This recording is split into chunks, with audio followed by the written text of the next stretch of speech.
Hello, folks. Thanks for coming over. Good afternoon, everyone. Earlier this week, I spoke with President Putin of Russia about the nature of our relationship, the relationship between our two countries.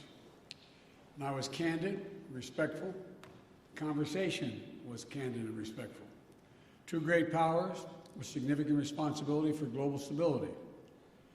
And President Putin and I have had a significant responsibility to steward that relationship. I take that responsibility very seriously, as I'm sure he does. Russia and Americans are both proud and patriotic people. And I believe the Russian people, like the American people, are invested in a peaceful and a secure future of our world. During the campaign for the presidency, I was unequivocal that if I was elected president, I would respond to any attempt to influence our elections, the last election, and because elections are sacred. They're sovereign undertakings, and they're an expression of the will of the American people. And we cannot allow a foreign power to interfere in our democratic process with impunity. And I told them if it turned out that as I thought, that there was engagement in our elections, that I'd respond. Later, during the transition, as we learned more about the SolarWinds cyber intrusion, I made clear that I would respond once we determined who had, in fact, conducted a hack on the scope and scale that occurred. When President Putin called me in January after I was sworn in to congratulate me, I told him that my administration would be looking very carefully, now that we had access to all the data, and at the issues to assess Russia's role, and then determine what response we would make. When we spoke again this week, I told him that we would shortly be responding in a measured and a proportionate way because we had concluded that they had interfered in the election and SolarWinds was totally inappropriate. Today, I've approved several steps, including the expulsion of several Russian officials as a consequence of their actions. I've also signed an executive order authorizing new measures, including sanctions to address specific harmful actions that Russia has taken against U.S. interests. I was clear with President Putin that we could have gone further, but I chose not to do so. I chose to be proportionate. The United States is not looking to kick off a cycle of escalation and conflict with Russia.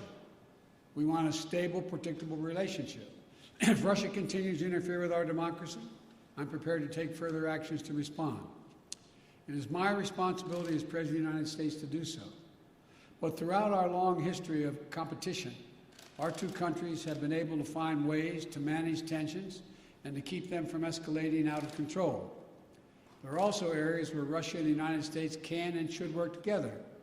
For example, in the earliest days of my administration, we were able to move quickly to extend for 5 years the New START Treaty and maintain that key element of nuclear stability between our nations.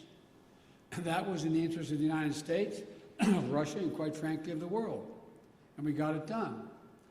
When I spoke to President Putin, I expressed my belief that communication between the two of us personally and directly was to be essential in moving forward to a more effective relationship, and he agreed on that point. To that end, I propose that we meet in person this summer in Europe for a summit to address a range of issues facing both of our countries. Our teams are discussing that possibility right now. And out of that summit, were it to occur, and I believe it will, the United States and Russia could launch a strategic stability dialogue to pursue cooperation in arms control and security. We can address critical global challenges that require Russia and the United States to work together, including reining in nuclear threats from Iran and North Korea, ending this pandemic globally, and meeting the existential crisis of climate change. I also made clear to President Putin that the United States is unwavering in our support of our allies and partners in Europe. In that vein, I expressed concern about Russia's military buildup on Ukraine's border and in occupied Crimea. I affirmed U.S. support for the sovereignty and territorial integrity of Ukraine, and I strongly urged him to refrain from any military action. Now is the time to de-escalate. The way forward is through thoughtful dialogue and diplomatic process.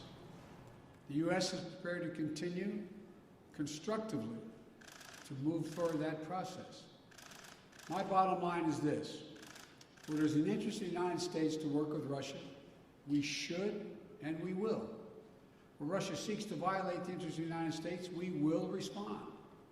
We'll always stand in defense of our country, our institutions, our people, and our allies. Thank you very much for your time. Did President Putin give you any indication in that call that he is willing to change his behavior? We indicated we would talk about it. I laid out, as I said, very simply. I said during the campaign, I said when he called to congratulate me on being elected, I said subsequent to that, this last conversation, that if it turned out that he was engaged in activities that he'd been accused of in cybersecurity and solar winds and interfering in our elections, that I would respond in kind. I urged him to respond appropriately, not to exceed it, because we can move as well. My hope and expectation is we'll be able to work out a modus vivendi, but it's important that we have direct talks and that we continue to be in contact with one another. Thank you.